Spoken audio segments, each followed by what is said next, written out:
Mais d'abord, CAN 2023, les Lions rallient en ce moment même la Côte d'Ivoire. Ils ont pris le drapeau national ce matin des mains du chef de l'État, Macky Sall. Leur mission, conserver à tout prix le titre de champion. Ibrahima Kane. Au Palais de la République, les Lions reçoivent le drapeau national des mains du président de la République. Objectif, la conquête d'une deuxième étoile pour l'équipe nationale. Occasion pour Macky Sall de galvaniser les troupes pour cette nouvelle mission qui s'annonce difficile. Vous serez attendus en terre ivoirienne et que chaque match sera pour vous comme une finale. Car vos adversaires auront certainement à cœur de battre le détenteur de la coupe. Nous faisons entièrement confiance à votre talent et à votre engagement patriotique, comme l'a rappelé le président de la Fédération. Je salue et encourage votre coach, Aliou Cissé, El Tactico.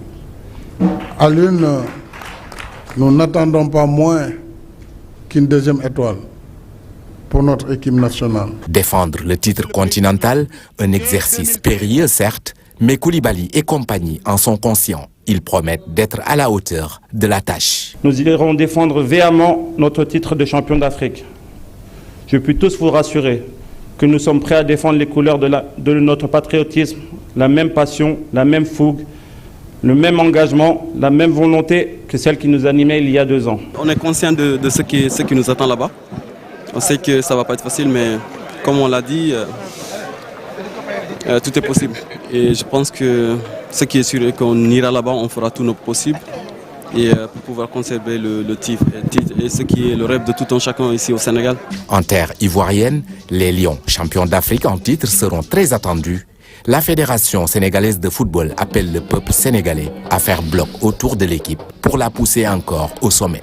À l'ensemble des Sénégalais, qu'on se retrouve autour de ces Lions, qu'on les pousse jusqu'au 11 février, à commencer par nos supporters, 12e Gaïndé, Alekaza et les Bougui, pour qu'on puisse remporter encore ce trophée. Après la traditionnelle remise du drapeau, Aliou Cissé et ses protégés vont rallier la Côte d'Ivoire pour la grand-messe du football africain qui démarre le 13 janvier prochain. Et à J-6 du premier match du Sénégal, quel schéma tactique pour accrocher une deuxième étoile sur le maillot national? Le 3-4-4 reste, le 3-4-3 plutôt reste cher aux sélectionneurs. Alors qu'en pensent les sachants? Élément de réponse, cher Sadibou Diarra. 3-4-3, le système prisé du sélectionneur des Lions du Sénégal Aliou Cissé depuis quelques mois. Toutefois, comme face au Niger, la production est loin d'être aboutie et l'on se demande si le schéma tactique est adéquat pour Koulibaly et compagnie. Ça produit ce que cela produit, avec beaucoup d'insuffisance et beaucoup d'aspects, déficients sur l'organisation de notre équipe. Il avait cette idée depuis très longtemps, il est en train de faire son bon objet avec ce système-là.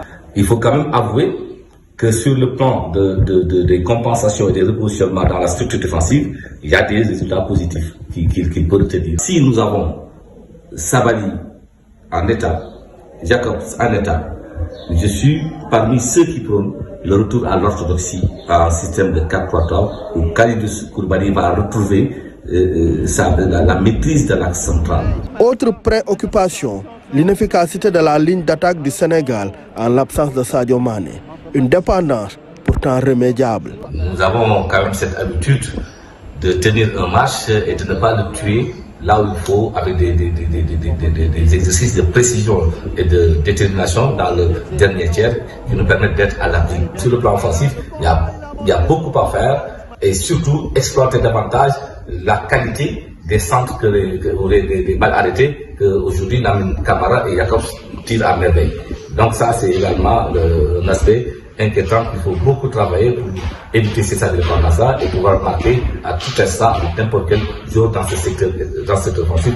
C'est préoccupant et je pense qu'Aliou va corriger très très rapidement avec des choix décisifs sur l'organisation ou l'animation offensive. À 6 jours du premier match du Sénégal à la CAN 2023, Aliou Cissé a encore un peu de temps pour peaufiner ses stratégies. Oui, Chartidiane, premier match des Lions prévu donc lundi prochain. La CAN qui démarre samedi prochain, 13 janvier. Les Lions qui quittent Dakar, comme vous le voyez sur ces images, pour rallier la Côte d'Ivoire. Opération conserver le titre de champion d'Afrique. Une petite victoire pour la route, ça fait du bien. Avant le début des choses sérieuses, le Sénégal a battu hier le Niger 1-0. Les Lions ont toutes les chances de conserver le titre, estime Badouzaki, le sélectionneur des Nigériens.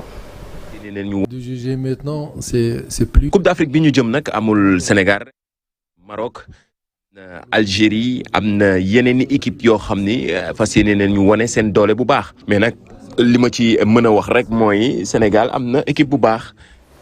Voilà, Badouzaki, propos traduits par Mamadou Ndiaye en Wolof. Voilà ce que nous pouvions dire sur le départ des Lions de la Teranga pour rejoindre la Côte d'Ivoire pour cette fête du football. Les Lions qui ont quitté encore une fois le Sénégal aujourd'hui pour aller à la conquête d'une deuxième étoile. Dans l'actualité politique, vérification des parrainages, 21 candidats ont réussi le test sur 93. Ils étaient 93 au départ. 21 candidats ont donc réussi l'épreuve. 21, 19 hommes et 2 femmes. Il s'agit de Anta Babacar Ngom et de Rose Wardini. Aujourd'hui, ils étaient 23 à passer sous les fourches codines du Conseil constitutionnel. 12 ont réussi, 11 plutôt, ont réussi l'épreuve du parrainage. Les derniers recalés se nomment Bougane Gueye Dany, Abdourahmane Diouf, Abdoul Mbaye ou encore Aminata Touré. En revanche, ça passe pour le numéro 2 de l'ex-Pastef, Bassirou Diomaye Faye, qui a vu son dossier validé avec 45 729 parrains. En revanche, Maître El Hadj Diouf n'a pas réussi l'épreuve. 2 candidats ne se sont pas présentés au Conseil constitutionnel ce matin. Le point avec Abifaye. La majorité des mandataires des candidats étaient présents ce matin à la séance de contrôle des listes de parrainage en vue de la régularisation. Sur les 16 convoqués par l'équipe de Mamadou Badio Camara, seul Maître El Hadj Diouf n'a pas eu le nombre de parrains minimum, un revers bien accepté par son mandataire. Nous félicitons de notre travail, surtout le travail de El Hadj qui a sillonné tout le Sénégal pour chercher des parrains. Et au finish, nous ne le regrettons pas et nous remercions énormément ces Sénégalais qui nous ont approchés pour nous apporter leur parrainage. Cependant, la commission de contrôle des parrainages du Conseil constitutionnel a validé 8 candidats. Validé 47 000 et quelques parrains au niveau national. Donc ça, si on a réussi ça, c'est parce que les Sénégalais nous ont dit oui et ça depuis le début. On devait combler 13 000 et on a validé plus de 16 000.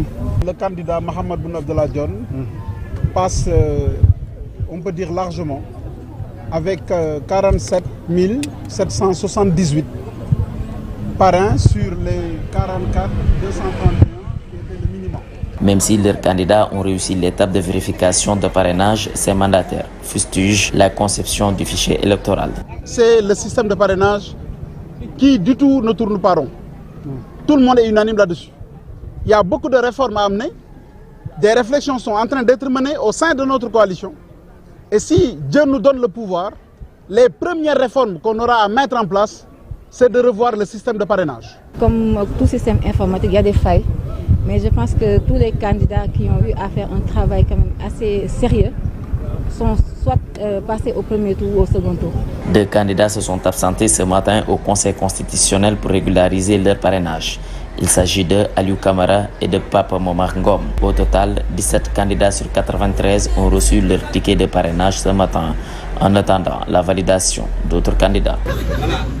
Oui, Abipé, rappelons-le, 21 candidats ont donc réussi à franchir la haie du parrainage sur 93. 21 candidats, 19 hommes et 2 femmes, Rose Wardini et Anta Babacar Ngom. Beaucoup de candidats contestent le processus, en tout cas le procédé utilisé par le Conseil constitutionnel pour la vérification de ces parrainages. Eh bien, cette polémique était évitable, estime la société civile, car un vrai dialogue aurait permis de démêler les écheveaux. Voyons tout cela avec Fatou Bintou Conté. La polémique autour de la vérification pour le contrôle du parrainage devant le Conseil constitutionnel continue d'enfler. Avec le régime massif des candidats, Waljo Ndiaye n'est point surpris de cette situation. C'est pourquoi à l'époque, la société civile, selon lui, avait proposé la mise en place d'une commission intermédiaire accompagnant la DGE. Personnellement, je ne suis pas surpris par cet état de fait quand on sait que, nous le savons tous, qu'il y a eu des propositions pertinentes qui ont été émise à l'époque par la société civile en 2019, c'est-à-dire par le principe de la mise en place d'une commission intermédiaire qui va accompagner la DGE dans le traitement de cette affaire-là.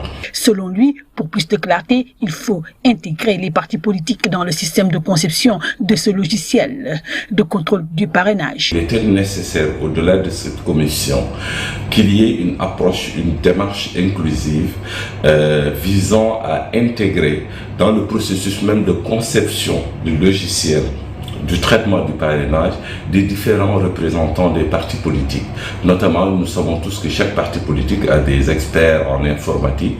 On pouvait les intégrer et ensemble ils stabilisent un logiciel consensuel et avec un système de traitement plus transparent. Face à toute cette contestation née de la non-transparence du fichier, un dialogue doit être aussi instauré entre les acteurs politiques. C'est que la contestation naît de la non-transparence du fichier, mais mérite tout simplement une réflexion, mérite tout simplement un dialogue de la dernière chance. Les régimes massifs nés de ce contrôle des parrainages avaient fait beaucoup de bruit. D'ailleurs, les candidats rejetés, comme ceux admis au second tour, commençaient à râler.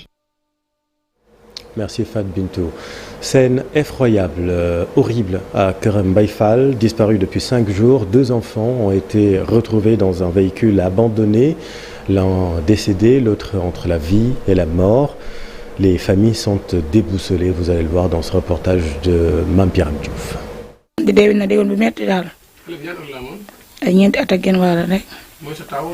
Une famille abattue, perdue par ce drame, la mort de son enfant seulement âgé de 4 ans.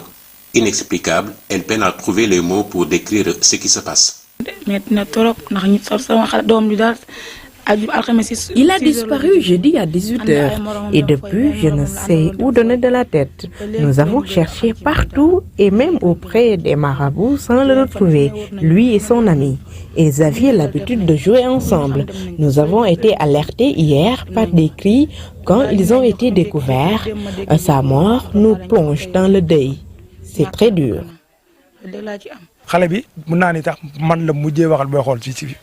Je peux dire que je suis le dernier à le voir le jeudi.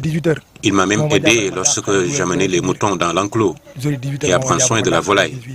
5 jours durant, sans nouvelles de son enfant, elle n'aurait jamais imaginé faire une découverte pareille, à quelques mètres de son domicile. Le lieu où on les a retrouvés est tout près de notre maison. Je n'ai aucun problème avec le propriétaire du véhicule dans lequel ils étaient. Il avait même l'habitude de donner des cadeaux aux enfants qui le fréquentaient. La grand-mère du petit âgé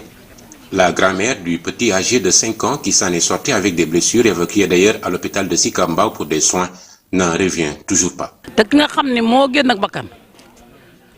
Mon petit-fils s'est retrouvé avec des blessures.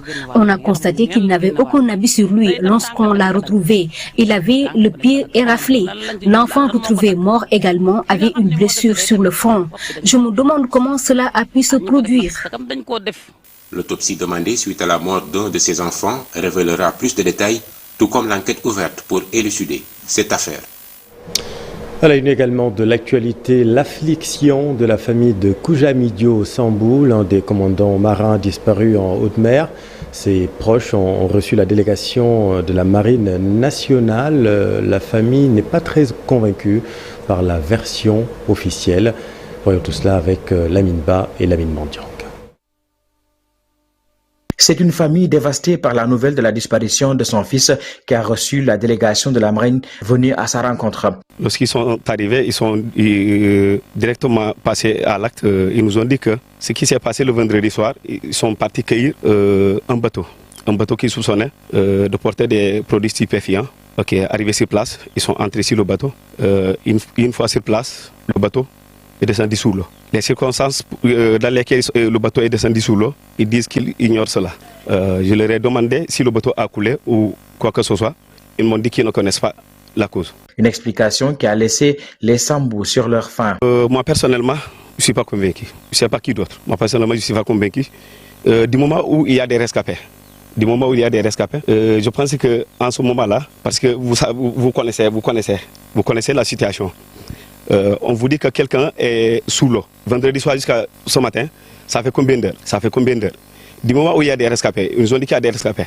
Aujourd'hui, on était prêt à recevoir des informations claires et nettes. Comment ça s'est passé? Comment le bateau est descendu sous l'eau? Des trucs pareils. Mais venir nous dire qu'ils sont toujours à la recherche du bateau, moi, en personne, je ne suis pas convaincu. Je ne sais pas qui d'autre. Une nouvelle qui a plongé les Sambous dans une profonde inquiétude. La famille est inquiète. Bien sûr, vous voyez les visages des gens.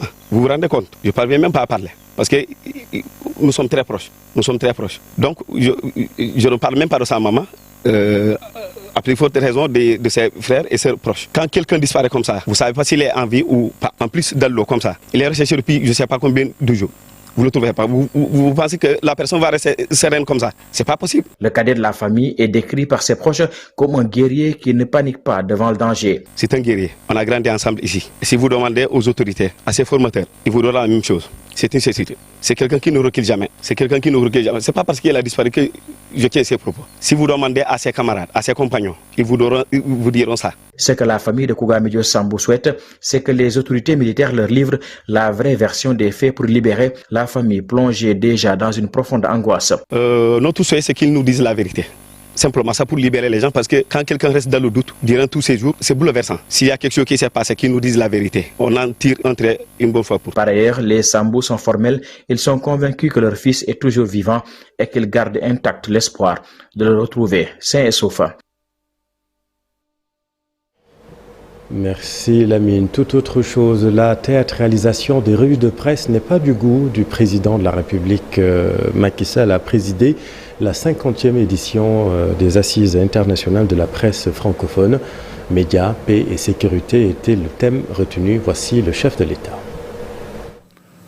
De toute évidence, le cours des choses a beaucoup changé dans votre profession.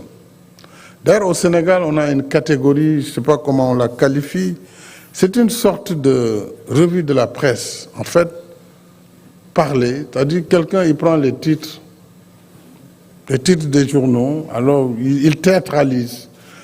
Alors rien que sa revue, finalement, constitue l'événement et l'actualité. Et vous en avez de toutes sortes. Et peut-être que les enseignants du CESTI, ceux qui forment les journalistes, doivent pouvoir théoriser ce nouveau apport.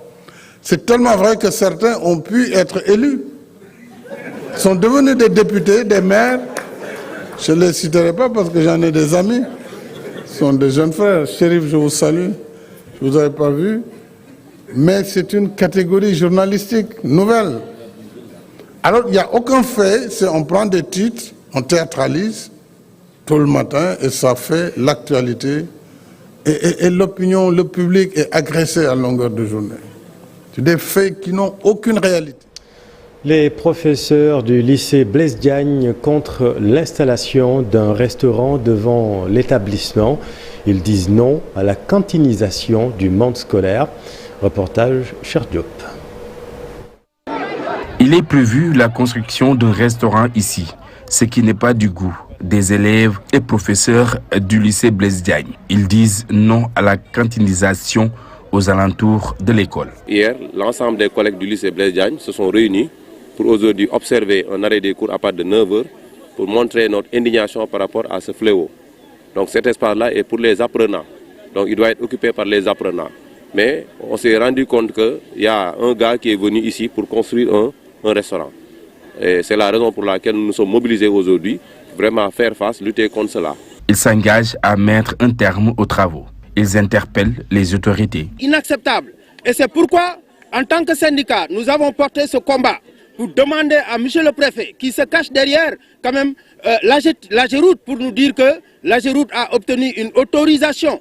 Et nous disons que l'AGEROUTE n'est pas habilité à donner des autorisations à qui que ce soit pour une occupation irrégulière de l'espace scolaire. Et c'est à ce titre que nous exigeons l'arrêt systématique des travaux et qu'on aille. C'est pourquoi également ce matin, les collègues du lycée de Blaise Diagne ont décidé de surcroît aux enseignements et apprentissages à partir de 9h. Maintenant, c'est un avertissement que nous lançons à Michel Lia qui est à côté et qui comprend très bien le phénomène. Nous pensons que ce message sera entendu par des autorités pour que les solutions les plus idoines soient appliquées dans les meilleurs délais, sinon on va atteindre la vitesse supérieure. Selon ces acteurs de l'éducation, l'occupation anarchique en milieu scolaire peut être source d'insécurité, d'où l'importance de faire face à cette situation. Consommation après concertation, le collectif national des boulangers du Sénégal et le regroupement national des boulangers ne comptent pas observer une grève. L'idée est agitée, vous le savez, par la Fédération nationale des boulangers du Sénégal. Les deux organisations militent plutôt pour une baisse du prix du pain et elles appellent au dialogue. Voyons tout cela avec Pafarnik. Ils ne vont pas aller en grève, encore moins augmenter le prix du pain. Telle est la décision prise par le collectif national des boulangers du Sénégal et le regroupement national des boulangers du Sénégal.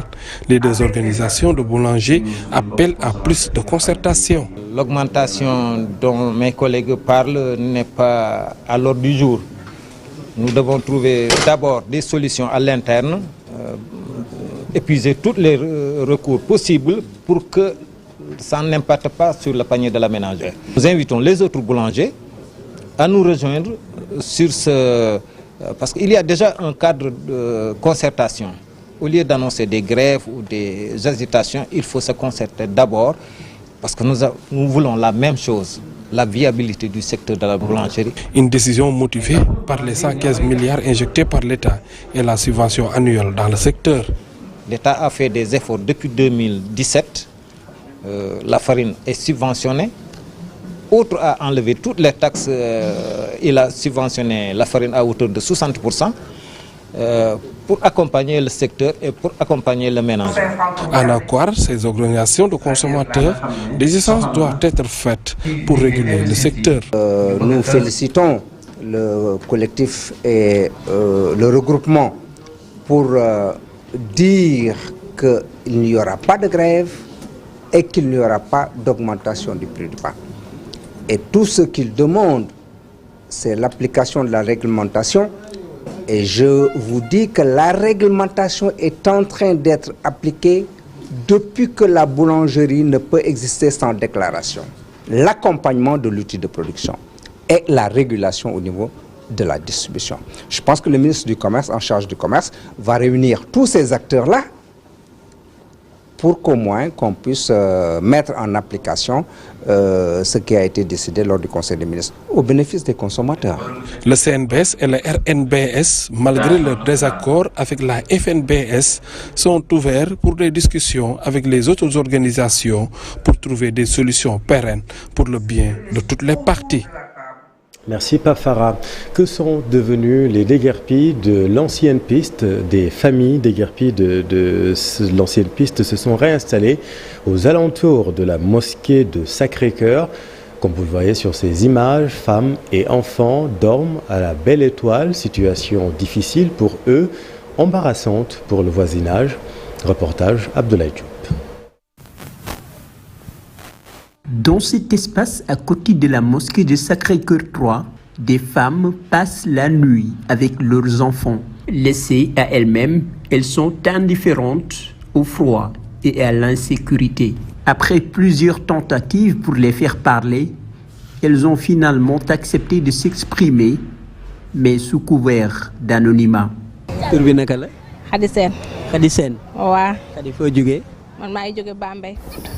Je m'appelle Hadisen, originaire de Bambey. J'ai déménagé à Dakar il y a longtemps et je me suis installée sur l'ancienne piste après avoir été déguerpie. Depuis 3 mois, je passe la nuit ici avec mes filles jumelles. Vivre dans ces conditions est déshonorant car personne ne vous respecte. Sans travail, je suis contrainte de mendier, ce qui est difficile avec mes jumelles à entretenir.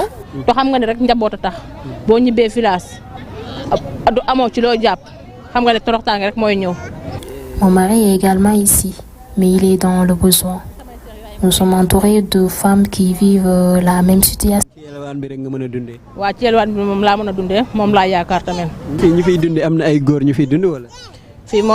presque ay jigéen kese la ñu nag ay jigéen ñoo fi toog.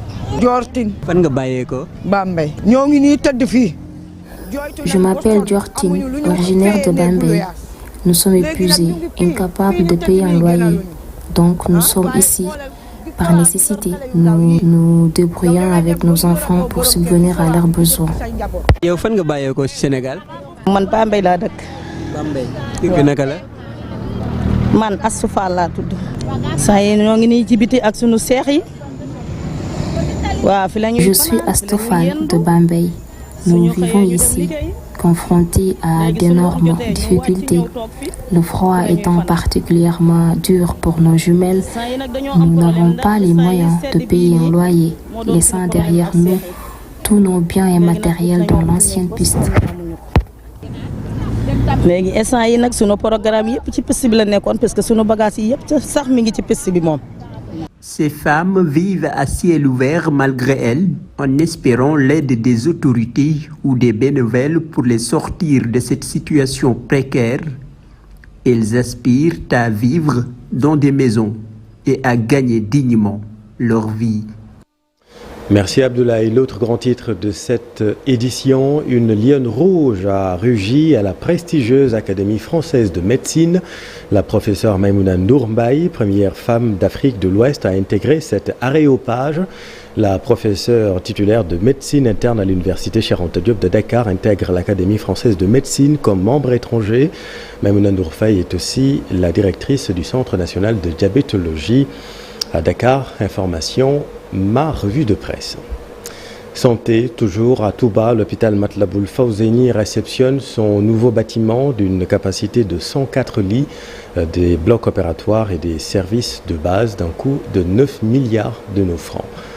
Pape Balagay est à la SAMP.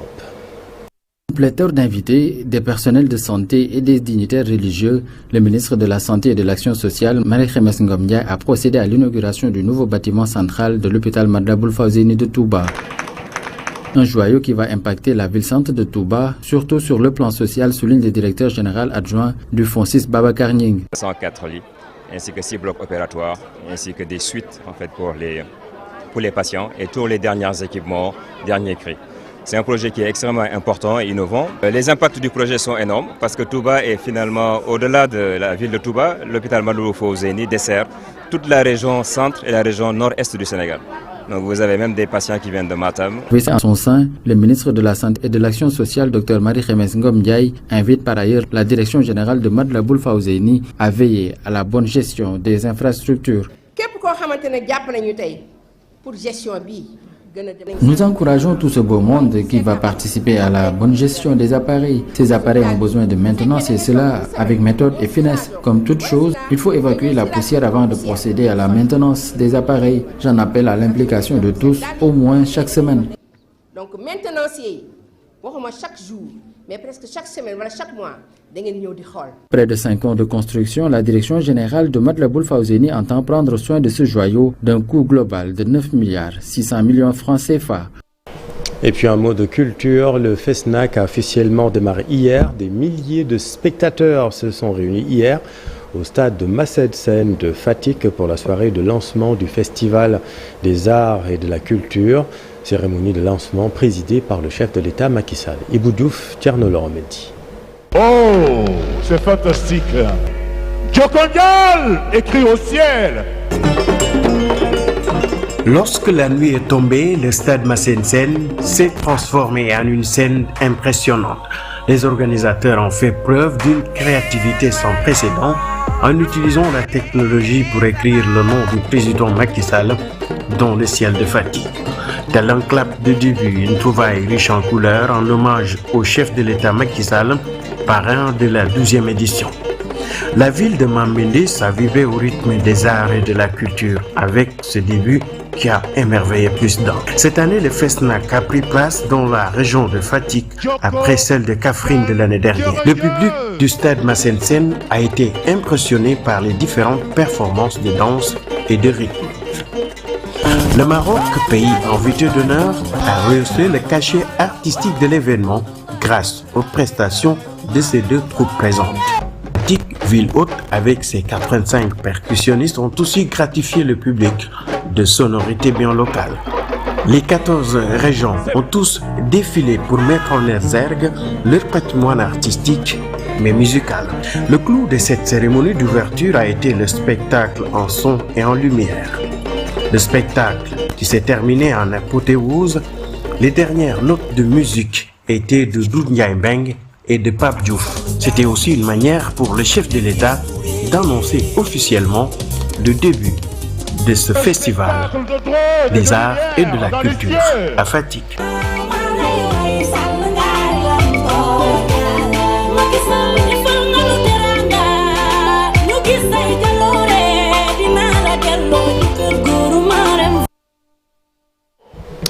C'est la fin de cette édition. Merci infiniment de l'avoir suivi. L'info continue dans un instant avec Papa Blader et son invité. Restez avec nous. Vous êtes au bon endroit. Bonne soirée.